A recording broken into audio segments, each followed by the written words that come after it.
Hi, and welcome back to the video. In part two, we're going to be discussing how this problem occurs. The answer to that question is chronic inflammation. Chronic inflammation inside our bodies is what ultimately makes us feel sick. Chronic inflammation inside our body also damages different tissues and organs, and when these organs or tissues get damaged, it's going to alter normal function. And this is what causes symptomatology. So my question to you at this point in time is, what's better, treating the symptoms, the pain, the headaches, the stomach problems, the dizziness, or actually treating the underlying cause of the problem? Hopefully your answer is treat the underlying cause, because that's what this video is really about. If you merely just treat symptoms, you're never going to get better. The inflammation is going to continue to spiral out of control, and it's ultimately going to deteriorate your health, and it's going to impact the quality of your life. So to get better, to truly get better and feel better and function better, you have to address the underlying cause of the problem, which is inflammation. So, like I said, inflammation inside the body will cause damage and deterioration to any tissue. Simplest example I can give you is arthritis. If you damage a joint or you repetitively strain a joint, the joint's going to get inflamed. If it's not treated properly, that inflammation will persist over time and slowly start to damage the joint. When the joint gets damaged, that's what we call arthritis, and it's going to cause pain, it's going to cause dysfunction, it's just going to cause problems in general. So just like with arthritis, arthritis doesn't cause inflammation. These health problems don't cause inflammation. Inflammation is the cause of these health problems. It's the cause of the arthritis, okay? So treating the pain associated with arthritis is never going to fix the arthritis. You have to treat the underlying cause, and that's what the video is about. So just like a joint, if muscles get inflamed, it's going to cause spasming, it's going to cause tenderness, and it's going to cause trigger point formation. If the GI tract or if your gastrointestinal system gets inflamed, it's going to cause problems there. It's going to cause breakdown in the gastrointestinal tissues, both the walls and the membranes and everything associated with the gastrointestinal system. When these tissues become broken or damaged or break down, you're going to start to see problems with decreased absorption, nutrient deficiencies. It's going to cause problems like anemias, fatigue, all these other things, okay? As the tissues break down, you're going to see increased permeability. Remember, part of the job of the gastrointestinal tissues is to keep the toxins inside the intestines out of the body. Well, as the inflammation causes breakdown of those membranes and tissues, you're going to start to see increased permeability, which is going to lead to toxicity. The more toxins getting into the body, the sicker you're going to become, the more inflammation you're going to get and develop. And it's that inflammation that's going to cause the onset of more and more symptomatology and makes you feel worse. Another problem with inflammation of the gastrointestinal system is constipation and diarrhea, okay? Cramping and pain, okay? Abdominal cramping, abdominal pain, constipation, diarrhea is extremely debilitating. Ask anybody with irritable bowel syndrome, okay? It's horrible. It completely negates their ability to get out and function and do things spontaneously, okay? Inflammation can also affect neurons or nerves inside the body.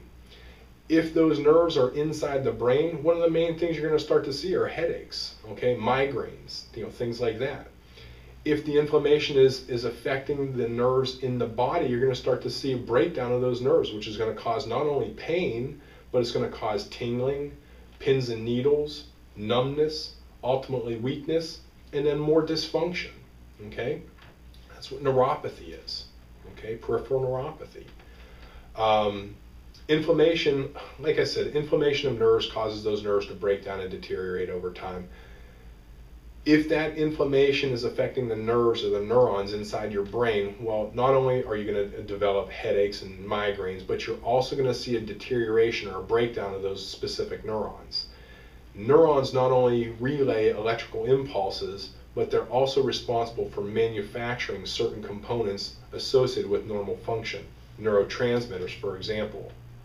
So as these neuron pools begin to break down and die off, you're going to start to see an imbalance start to occur in the neurotransmitters. Serotonin, dopamine, epinephrine, norepinephrine, acetylcholine, GABA, All these things, these balances begin to become affected, and you develop these neurotransmitter imbalances. When neurotransmitters become imbalanced, that's when you're going to start to see the onset of symptomatology like depression, anxiety, panic attacks, insomnia, fatigue, lethargy or tiredness.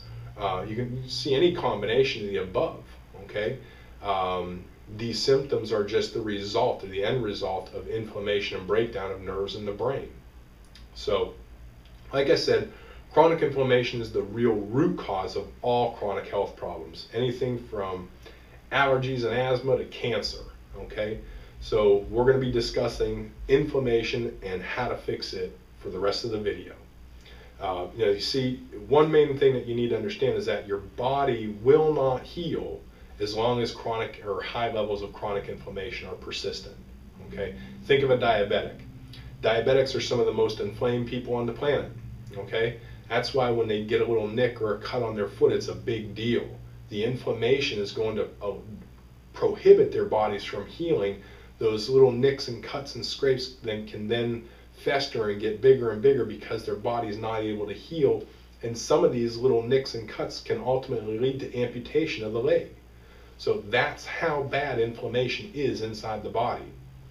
Think of it like this. Get a fork and just to start to scrape or scratch the inside of your arm. Eventually that's going to create so much irritation and inflammation, the skin's going to start to come apart.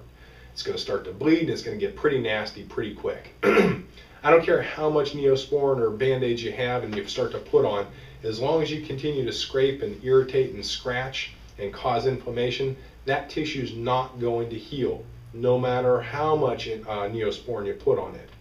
Inflammation is going to stop the healing process from occurring. So the first thing that needs to be done to heal this injury or heal this wound is to stop the inflammation, stop scratching it. Once you stop scratching it, the inflammation comes down, then you can start to use things like Neosporin and bandages to help that tissue heal quicker. But so long as you're scratching, it's not going to happen. You're not going to heal, okay? So, underlying message, inflammation is going to create damage to all the different tissues in the body, and that same inflammation is going to hinder the body's ability to naturally heal. That means you're going to experience more and more symptomatology as time goes on. You're just going to get sicker and sicker and sicker. So I hope that makes some sense. Stay tuned for the next part of the video.